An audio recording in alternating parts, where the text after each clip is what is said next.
नमस्कार दोस्तों, गायत्री अकादमी में आपका स्वागत है। तो चलिए स्टार्ट करते हैं। आज का पहला प्रश्न, निम्नलिखित में से किस कुंजी को दबाकर चयनित बिंदु पर केंद्रित ऑब्जेक्ट बनाएं? आंसर आल्ट प्लस की।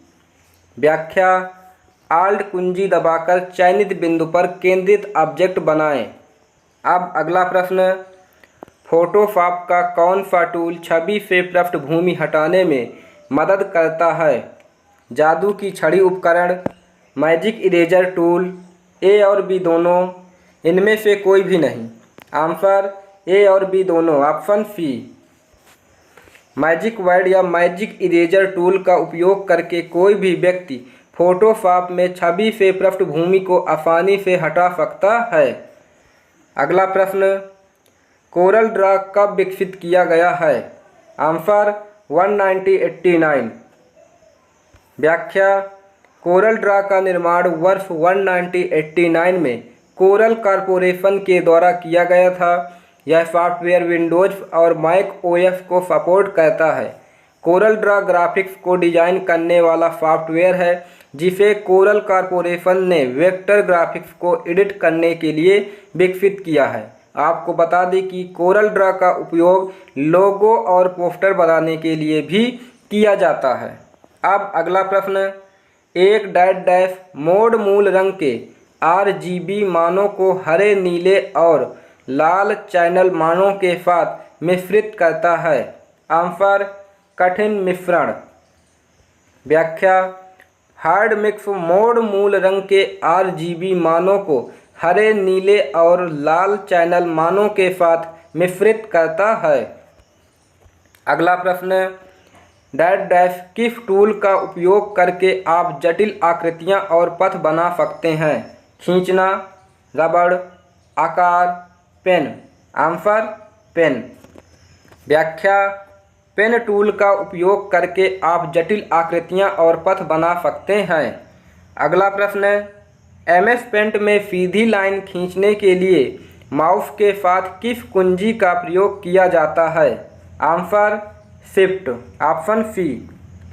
व्याख्या, MS पेंट में सीधी लाइन खींचने के लिए माउस के साथ शिफ्ट कुंजी का प्रयोग किया जाता है। अब अगला प्रश्न, MS पेंट किस ऑपरेटिंग सिस्टम में शामिल है? Answer Windows. Microsoft Paint Windows operating system में शामिल है। अब अगला प्रश्न, HTML का पूरा नाम क्या है? Hypertext markup language, hypertext mark language, hypertext markup logic, hypertext mark language. Answer hypertext markup language, option A. व्याख्या, HTML का पूरा नाम हाइपरटेक्स्ट मार्कअप लैंग्वेज है। HTML एक मार्कअप लैंग्वेज है जिसका इस्तेमाल वेब पेज को बनाने के लिए किया जाता है। इसके अलावा इसका इस्तेमाल वेब एप्लीकेशन बनाने के लिए भी किया जाता है। आपको बता दें कि दूसरे शब्दों में कहें तो HTML एक कंप्यूटर भाषा है जिसका इस्तेमाल वेबसाइट और एप्लीकेशन बनाने के लिए भी किया जाता है। HTML बहुत ही सरल भाषा है, इसे हम बहुत कम समय में आसानी से सीख सकते हैं। अब अगला प्रश्न, बायोस का पूरा नाम क्या है? Basic input output system, option C. व्याख्या, बायोस का पूरा नाम बेसिक इनपुट आउटपुट सिस्टम है। कंप्यूटर को स्टार्ट करने पर सबसे पहले हमें जो स्क्रीन दिखाई देती है उसे ही हम बायोस कहते हैं। बायोस एक सॉफ्टवेयर है जो कंप्यूटर के चालू होने पर अपने आप ही रन करने लगता है। दूसरे शब्दों में कहें तो यह एक प्रोग्राम है जिसका इस्तेमाल हार्डवेयर को मैनेज करने के लिए किया जाता है। आपको बता दें कि बायोस एक सॉफ्टवेयर है जो रोम में स्टोर रहता है। बायोस का कार्य पोस्ट की प्रक्रिया करना, बूट करना और ड्राइवर को लोड करना होता है। बायोस को CMOS के द्वारा पावर मिलती है। अब अगला प्रश्न, IPv4 कितने बिट का होता है?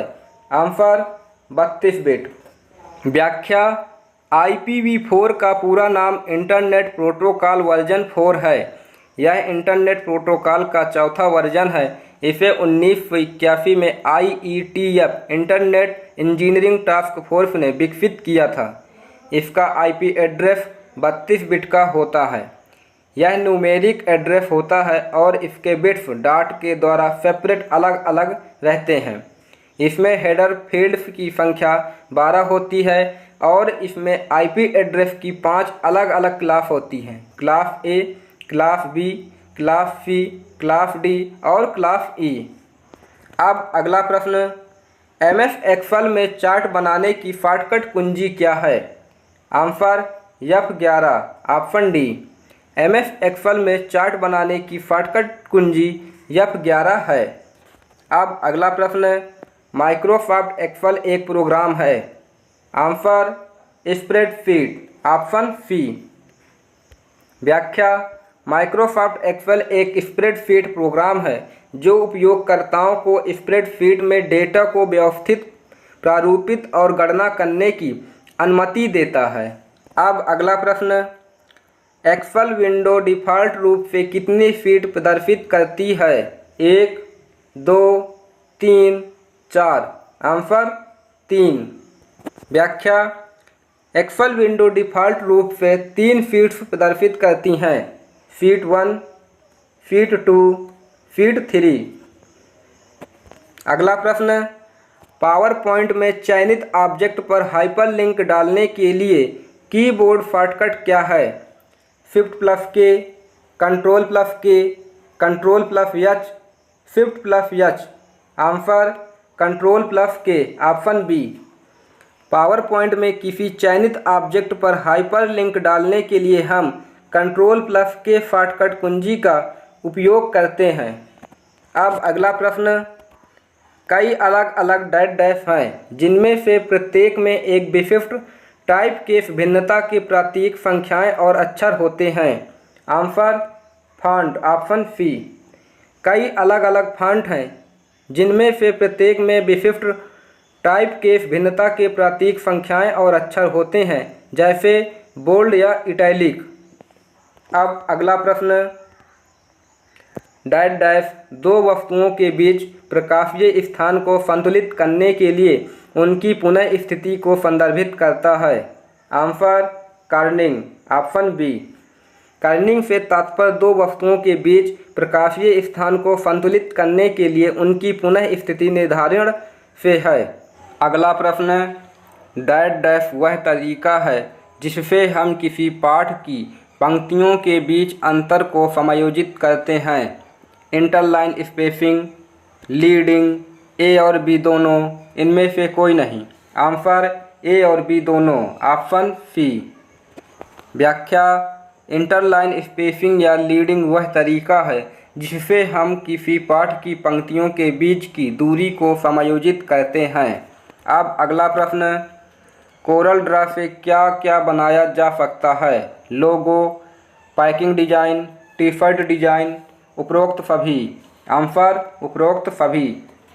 व्याख्या, कोरल ड्रा में logo, packing design, T shirt design आदि सभी डिजाइन बनाए जाते हैं। अब अगला प्रश्न, विंडोज़ OS में फोटोशॉप में मल्टीपल स्टेप्स पूर्वतः कैसे करें? Ctrl+Z, Ctrl+Shift+Z, Alt+Ctrl+Z, Shift+Z। Answer Alt+Ctrl+Z option C। व्याख्या, विंडोज़ ऑपरेटिंग सिस्टम में फोटोशॉप में कई चरणों को पूर्ववत करने के लिए Alt+Ctrl+Z का उपयोग करें। अब अगला प्रश्न, फोटोशॉप में रेखा कैसे खींचें? लाइन टूल का उपयोग करके, पेन टूल का उपयोग करें, ब्रश टूल का उपयोग करें, ऊपर के सभी। आंसर ऊपर के सभी। व्याख्या, फोटोशॉप में रेखा खींचने के लिए लाइन टूल का उपयोग करें, पेन टूल का उपयोग करें, ब्रश टूल का उपयोग करें, अर्थात उपरोक्त सभी विकल्प सही हैं। अब अगला प्रश्न, फोटोशॉप में छवियां कैसे जोड़ें? छवि खींचें, ओपन सुविधा का उपयोग करें, A और B दोनों, इनमें से कोई नहीं। आंसर A और B दोनों ऑप्शन C। व्याख्या, हम फोटोशॉप में छवियों को या तो छवि को खींचकर या ओपन सुविधा का उपयोग करके जोड़ सकते हैं। अगला प्रश्न, वह लेयर चुनें जिसके लिए आप ड्रॉप शैडो जोड़ना चाहते हैं और लेयर्स पैनल के नीचे डैश पर क्लिक करें। Answer FX, option A. व्याख्या, फोटोशॉप छवियों को संपादित करने और उन पर काम करने के लिए एक बहुत ही उपयोगी और शक्तिशाली उपकरण है। एक परत को एक छवि के ऊपर दूसरी छवि के रूप में परिभाषित किया जाता है ताकि एक पूर्ण छवि बनाई जा सके। आपको बता दें कि परतों की अवधारणा फोटोशॉप को परतों की अवधारणा के साथ और अधिक शक्तिशाली बनाती है। इसीलिए लेयर्स पैनल के नीचे एफएक्स पर क्लिक करें। अब अगला प्रश्न, जिन परतों या समूहों में डैश होता है उन्हें किसी अन्य परत या समूह के अंदर क्लिप किया जाता है। Mask, clipping mask, cluster mask, इनमें से कोई नहीं। Answer clipping mask, option B.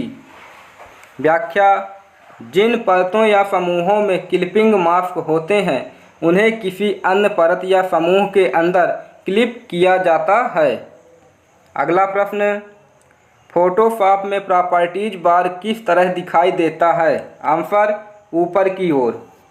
Photoshop में प्रॉपर्टीज बार ऊपर की ओर दिखाई देता है। Option A. अगला प्रश्न, कोई वेबसाइट एक्सेस करने पर हमें सबसे पहले पेज या मेन पेज दिखाई पड़ता है उसे क्या कहते हैं। Home page, option B. जब हम कोई भी वेबसाइट एक्सेस करने पर सबसे पहले जो पेज या मेन पेज हमें दिखाई पड़ता है उसे हम होम पेज कहते हैं। अब अगला प्रश्न, छोटे एप्लीकेशन प्रोग्राम जो वेब पेज पर चलते हैं और यह सुनिश्चित करते हैं कि फॉर्म ठीक से पूरा हो गया है या एनिमेशन प्रोवाइड करते हैं उन्हें डैश कहते हैं। Answer flash, option A. व्याख्या, छोटे एप्लीकेशन प्रोग्राम जो वेब पेज पर चलते हैं और उन्हें यह सुनिश्चित करते हैं कि फॉर्म ठीक से पूरा हो गया है या एनिमेशन प्रोवाइड करते हैं उन्हें फ्लैश कहते हैं। अब अगला प्रश्न, किसी नेटवर्क के विभिन्न नोडों के बीच संदेश के अंतरण और संग्रहण के लिए प्रयोग में लाई गई तकनीक को क्या कहते हैं। चैटिंग, एक्स्ट्रानेट, ईमेल, इनमें से कोई नहीं। Answer email, option C. व्याख्या, किसी नेटवर्क के विभिन्न नोडों के बीच संदेश के अंतरण और संग्रहण के लिए प्रयोग में लाई गई तकनीक को ईमेल कहते हैं। अगला प्रश्न, ऐसी युक्ति जो आंकड़ों को आवेगों में परिवर्तित करती है तथा उन्हें टर्मिनल से कंप्यूटर को और कंप्यूटर से टर्मिनल को टेलीफोन लाइन पर संप्रेषित करती है, वह है चुंबकीय disk, CD ROM, modem, micro computer. Answer modem, option C. व्याख्या, मॉडेम एक ऐसी युक्ति है जो आंकड़ों को आवेगों में परिवर्तित करती है तथा उन्हें टर्मिनल से कंप्यूटर को और कंप्यूटर से टर्मिनल को टेलीफोन लाइन पर संप्रेषित करती है तथा मॉडेम को मॉड्यूलेटर तथा डीमॉड्यूलेटर भी कहते हैं। अब अगला प्रश्न, ईमेल एड्रेस के दूसरे हिस्से के साथ कौन सा शब्द जुड़ा रहता है। Answer domain name, option A. Email address के दूसरे हिस्से के साथ डोमेन नेम शब्द जुड़ा रहता है। आपको बता दें कि ईमेल में दो प्रकार के नेम होते हैं, पहला यूजर नेम और दूसरा डोमेन नेम। YKK 1 2 3 4 5 6 ये यूजर नेम है और @gmail.com ये डोमेन नेम है। अगला प्रश्न, आर्कुट है एक music site, video site, social networking site, इनमें से कोई नहीं। Answer social networking site, option C. व्याख्या, आर्कुट एक सामाजिक नेटवर्किंग साइट थी जिसे 2004 में गूगल द्वारा लॉन्च किया गया था। यह ब्राज़ील में सबसे लोकप्रिय सोशल नेटवर्किंग साइट थी, लेकिन 2014 में इसे बंद कर दिया गया था। अब अगला प्रश्न, इंटरनेट से संबंधित FTP शब्द का पूरा मतलब क्या है। Answer file transfer protocol. Option A. व्याख्या। FTP शब्द का पूरा नाम फाइल ट्रांसफ़र प्रोटोकॉल है। File transfer protocol FTP internet पर और कंप्यूटर सिस्टम के बीच एक स्थान से दूसरे स्थान पर फाइलों को डाउनलोड करने, अपलोड करने और स्थानांतरित करने का यह तरीका है। FTP कंप्यूटरों के बीच या क्लाउड के माध्यम से फाइलों के स्थानांतरण को सक्षम बनाता है। अब अगला प्रश्न है, कौन सा प्रोटोकॉल इंटरनेट में कनेक्ट क्लाइंट को IP एड्रेस असाइन करता है? RPC, IP, DHCP, TCP। Answer DHCP। Option C. व्याख्या। DHCP का पूरा नाम डायनेमिक होस्ट कॉन्फ़िगरेशन प्रोटोकॉल है, जिसका काम होस्ट को IP एड्रेस असाइन करना होता है। ये IP एड्रेस ऑटोमेटिक असाइन किए जाते हैं। आपको बता दें कि DHCP एक क्लाइंट सर्वर प्रोटोकॉल होता है। इसका पोर्ट नंबर 67 होता है। इसीलिए DHCP को RFC रिक्वेस्ट फॉर कमेंट्स 2131 भी कहते हैं। अब अगला प्रश्न, वह कौन सी डिवाइस है जो दो या अधिक नेटवर्कों को जोड़ता है? गेटवे, पाथवे, रोडवे, बस। Answer gateway. Option A. Gateway एक नेटवर्क नोड है जिसका उपयोग दूर संचार में किया जाता है, जो दो नेटवर्कों को अलग अलग ट्रांसमिशन प्रोटोकॉल के साथ जोड़ता है। आपको बता दें कि गेटवे एक नेटवर्क के लिए प्रवेश और निकास बिंदु के रूप में कार्य करते हैं, क्योंकि सभी डेटा को रूट किए जाने से पहले गेटवे से गुजरना या उसके साथ संचार करना होता है। अब अगला प्रश्न है, कंप्यूटर और कीबोर्ड के बीच संचार में किस प्रकार का ट्रांसमिशन शामिल होता है? Half duplex, full duplex, simplex, स्वचालित। Answer simplex. Option C. Computer और कीबोर्ड के बीच संचार में सिंप्लेक्स ट्रांसमिशन शामिल होता है तथा प्रयोग किया जाता है। अब अगला प्रश्न, ऐसे वायरस जो वैध प्रोग्राम की तरह होते हैं और कुछ काम करते हैं और कुछ डाटा की क्षति होती है, उसे क्या कहते हैं? Trojans, infect, compiler, works. Answer trojans. Option A. व्याख्या। मैलवेयर एक सम्मान कंप्यूटर शब्द है जो किसी प्रकार के दुर्भावनापूर्ण प्रोग्राम को संदर्भित करता है। एक व्यापक शब्द के रूप में कंप्यूटर वायरस को भी मैलवेयर माना जाता है। मैलवेयर के समान प्रकारों में स्पाईवेयर, एडवेयर, ट्रोजन हॉर्स और कंप्यूटर वर्म्स शामिल हैं। अब अगला प्रश्न है, डेटा लिंक परत किस परत से पैकेट लेती है और उन्हें ट्रांसमिशन के लिए फ्रेम में समाहित करती है? Transport layer, application layer, network layer, physical layer. Answer network layer. व्याख्या।